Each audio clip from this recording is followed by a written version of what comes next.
오늘 말씀에는 당시 이스라엘이 얼마나 영적으로 타락하였는지를 보여주는 이제 사건이 나오게 됩니다.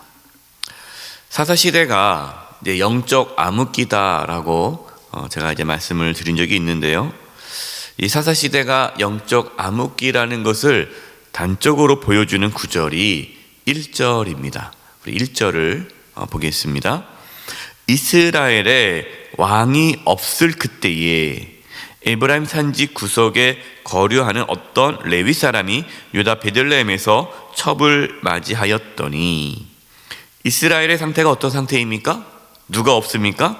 왕이 없을 때. 여러분, 단순히 이 정치적인 왕이 없다는 뜻이 아닙니다. 이스라엘의 왕은 누구십니까? 하나님이십니다. 하나님이 이스라엘의 왕이시요 만왕의 왕이십니다. 하지만 이스라엘, 이 사사시대의 이스라엘은 하나님을 왕으로 모시지 않고 있었습니다. 그래서 이스라엘은 더 이상 하나님께서 다스리지 않은 그러한 상태가 된 거죠. 이렇게 하나님 말씀이 사라지고 하나님의 통치와 다스림이 사라진 이 이스라엘의 상태는 영적 암흑기를 맞이하게 된 것입니다. 영적 암흑기가 있다 보니까 타락하게 되죠.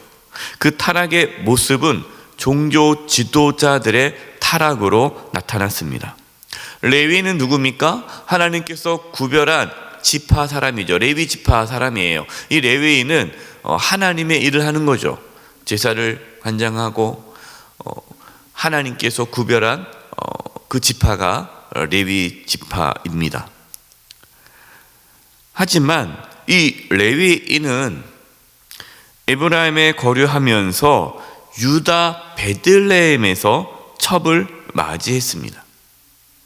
그만큼 이 레위인의 타락을 보여주는 것이죠. 그러니까 종교 지도자들의 타락인 것입니다. 2절입니다.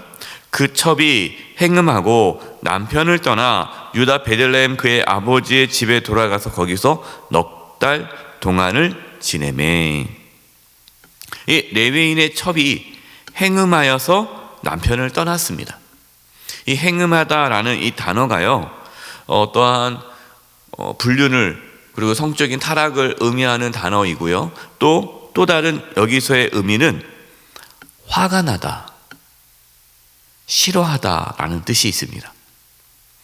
그러니까 이 레위인 첩은 남편, 이 레위인에게 화가 난 거죠. 남편을 싫어하는 거예요.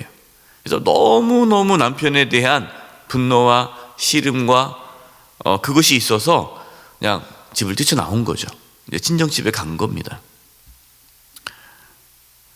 따라서 우리는 이 2절 말씀을 보면 이 레위인 첩이 성적인 타락으로 인해서 집을 나올 수도 있고, 또 남편에게 화가 나서 남편이 싫어서 집을 나올 수도 있는 거예요. 이 두 가지 상황이 다 있는 건데, 어떠한 상황이든 이 레위인은 이 아내를 제대로 대하지 못했고 가정 안에서의 어떤 갈등과 어려움이 생겼다라고 볼 수 있는 것이죠. 또 보십시오. 레위인의 첩이 이 아내죠. 첩도 아내이니까 이 아내가 넉 달 동안 친정에 가 있었어요. 넉 달 동안. 그러나 이 레위인은 첩을 데리러 가지 않았습니다. 넉 달이 지나서야 이제 첩을 만나러 베들레헴으로 갔습니다. 이것을 볼 때 이 레위인은 남편으로서의 의무와 책임을 다하지 않았다라는 것을 알 수가 있죠. 여러분, 신앙의 참된 모습은 어디서 나타날까요? 신앙의 참된 모습은 가정에서 나타납니다. 배우자를 어떻게 대하느냐, 여러분들은 배우자를 어떻게 대하십니까? 배우자를 화나게 합니까? 그러면 안 되는 거죠. 배우자에 대한 그 책임과 의무를 다해야 한다는 거예요. 가족에게 상처와 아픔을 주면 안 된다는 거죠. 만약에 우리가 가족에게, 특별히 배우자에게 어떠한 상처를 준다면, 아픔을 준다면 그것은 잘못된 신앙의 모습이다. 영적 타락의 모습이다라는 거예요. 가족들에게 상처 아픔을 주지 마시고 최선을 다해 섬길 수 있기를 바랍니다. 3절입니다. 그의 남편이 그 여자에게 다정하게 말하고 그를 데려오고자 하여 하인 한 사람과 나귀 두 마리를 데리고 그에게로 가매 여자가 그를 인도하여 아버지의 집에 들어가니 그 여자의 아버지가 그를 보고 기뻐하니라. 레위인은 첩에게 다정하게 말하고 데려오려고 하였습니다. 그동안 레위인은 이 첩에게 뭐 하지 않았다는 거예요? 다정하게 말하지 않았다라는 겁니다. 그러니까 우리가 추측할 수 있어요. 이 레위인이 이 아내에게 다정하게 말하지 않아서 이 아내가 화가 났고 또 남편은 싫어해서 집을 나갔구나라는 것을 알 수가 있죠. 그럼 여기서요, 이 다정하게 말을 한다라는 것이 뭐 부드럽게 말을 한다는 겁니까? 경상도 사람들은 말이 부드럽지 않잖아요. 서울 사람 말투로 해야, 경상도 사투리 쓰면 안 되고 서울 말투로 이렇게 부드럽게 얘기를 해야 된다, 그 뜻인가요? 네, 그 뜻이 아닙니다. 이 다정하다라는 이 단어 원문의 의미는 마음이 통하다라는 뜻이 있어요. 그러니까 말을 할 때, 여러분 우리가 어떤 사람과 말을 할 때 마음과 마음이 통해서 말을 하는 게 있고요, 마음과 마음이 통하지 않고 그냥 비즈니스 관계로, 그냥 사무적인 관계로 말을 할 수가 있죠. 그러니까 이 레위인은 아내와 이런 마음과 마음이 통하는, 마음을 공감해주는 말을 하지 않은 거예요. 그냥 사무적인 말을 한 거예요. 밥 차려와, 뭐해, 이거 해. 그러니까 뭔가 이렇게 지시하고 함부로 하고 뭐 종 다루듯이, 하인 다루듯이 명령만 하고, 아내의 어떠한 지금 상태, 지금 아내가 어떤 마음이 있는지, 어떤 괴로움이 있는지 그 마음을 공감하지 않고 그냥 일방적으로 말을 해버린 거예요. 여러분, 이것은 배우자뿐만 아니라 자녀들에게도 마음이 통하는 대화를 해야 됩니다. 근데 요즘 가정 안에는 그런 것들이 사라지고 있죠. 다 바쁘다 보니까 말을 안 하고, 말을 해도 그것이 마음과 마음이 통하는 대화가 아니라 그냥 겉표면적인 이야기만 하죠. 아이들한테도 뭐 숙제했어? 공부했어? 뭐 학교 별일 없었어? 네, 없었어요. 그래? 그냥 그게 끝나는 거예요. 지금 아이의 어떤 고민이 있는지, 어떤 아픔이 있는지 서로 나누지를 못하는 거죠. 또 남편도, 또 아빠도 지금 내가 어떤 아픔이 있고 어떤 어려움이 있는지 같이 가족들하고 나누지 않는 거죠. 이게 가족 간에 마음과 마음이 통하지 않은 그러한 대화가 이루어지는 걸 볼 수가 있습니다. 가족이 서로의 마음을 이해하고 마음을 터놓고 이야기할 수 있는 그런 은혜가 있기를 바랍니다. 우리가 서로 기도 제목을 내놓고 서로의 연약함을 고백하면서 서로 기도해 줄 수 있는 그 공동체가 되어야 하나님께서 그 가정을 기뻐하시는 거예요. 뭐 아내들이 남편한테 그러죠. 여보, 뭐 다른 뭐 특별한 거 없어요? 뭐 어려움 없어요? 없어? 신경 쓰지 마. 괜찮아. 내가 알아서 할게. 이렇게 하는 남편들이 있어요. 이게 뭐 자존심인지 모르겠지만, 그러면 안 되죠. 같이 나누고, 같이 고민하고, 같이 어려움을 지는 그 가정이 하나님께서 기뻐하는 가정이다라는 것을 우리는 오늘 말씀을 통해서 알 수가 있습니다. 4절입니다. 그의 장인 곧 그 여자의 아버지가 그를 머물게 하매 그가 3일 동안 그와 함께 머물며 먹고 마시며 거기서 유숙하다가, 레위인의 장인은 레위인을 기쁨으로 맞이합니다. 딸을 빨리 데려가지 못하게 계속 자신의 집에 머물게 하였습니다. 3일 동안 먹고 마시면서 지냈습니다. 아마도 이 장인의 입장에서는 사위가 자신의 딸을 잘해주기를 바라는 마음에 사위 레위인을 더 오랫동안 머물도록 간청하지 않았나 싶어요. 또 딸이 가서 또 구박당하지 않을까, 고통당하지 않을까 해서 이렇게 붙잡아 두지 않은가 생각이 듭니다. 8절입니다. 8절 보면 다섯째 날 아침에 일찍 일어나 떠나고자 하매 그 여자의 아버지가 이르되 청하노니 그대의 기력을 돕고 해가 기울도록 머물라 하므로 그 사람이 함께 먹고. 레위는 이 장인의 간청에 따라 예정 시간보다 더 오래 머물면서 먹고 마시면서 유흥을 즐겼습니다. 그러면서 레위인은 왜 자신이 여기에 왔는지 그 목적을 잃어버린 채 그냥 먹고 마시는 것에만 즐겼어요. 그리고 레위인이 날이 저물어 갈 때에 잠을 안 자고 다음날 저물어 갈 때 잠을 안 자고 그냥 집으로 돌아가겠다라고 얘기를 합니다.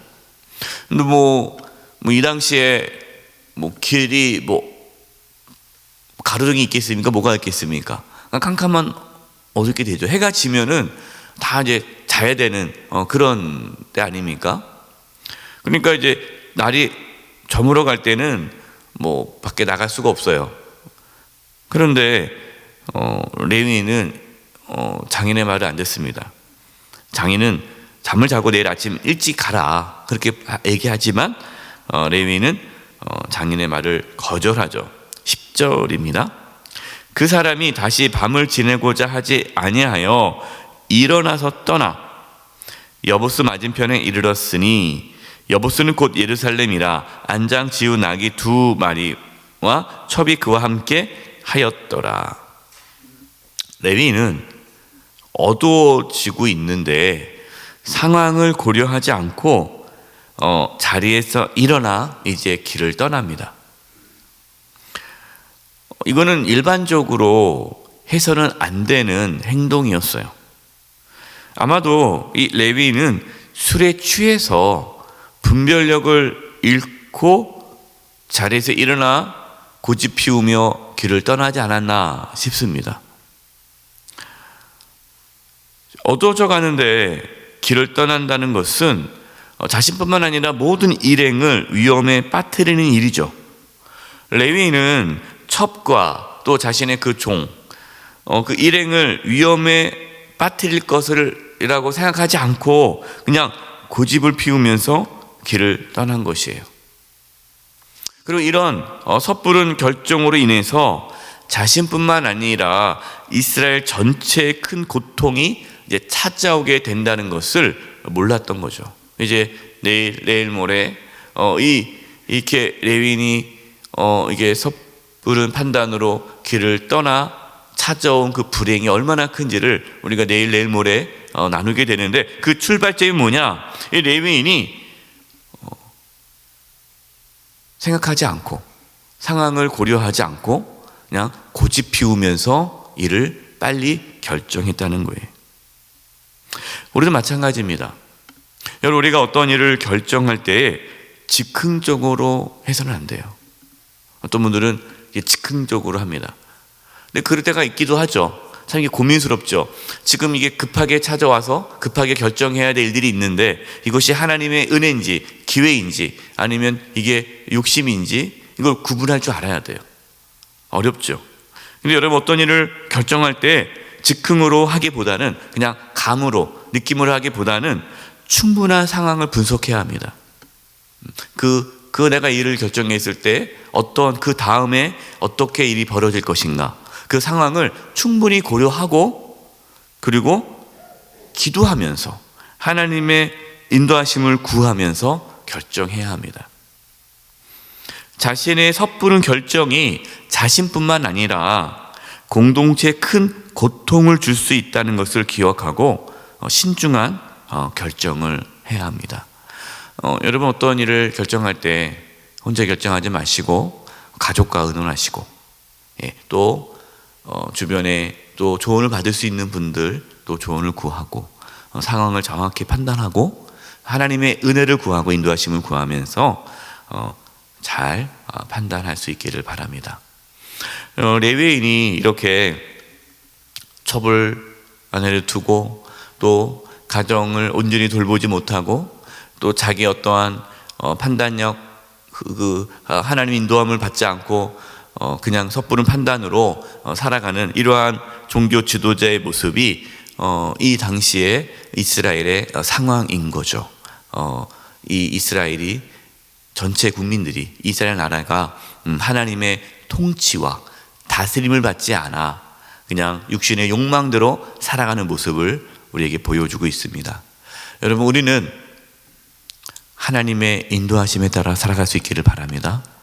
하나님을 왕으로 모시며 살아가기를 바라고 우리의 가정이 하나님의 다스림을 받기를 바라고 우리가 정말 하나님을 온전히 섬기는 가운데 또 가족과 소통하면서 섣부른 판단이 아니라 하나님 주신 지혜로 신중하게 어떤 걸 결정하면서 지혜로운 삶을 살아갈 수 있기를 간절히 축원드립니다. 기도하겠습니다. 하나님 아버지, 하나님을 왕으로 모시며 살기를 원합니다. 우리의 육신의 욕망대로 살아가지 않게 해주시고 하나님의 인도하심을 받으며 살아갈 수 있도록 역사하여 주시옵소서. 예수님의 이름으로 기도드립니다. 아멘.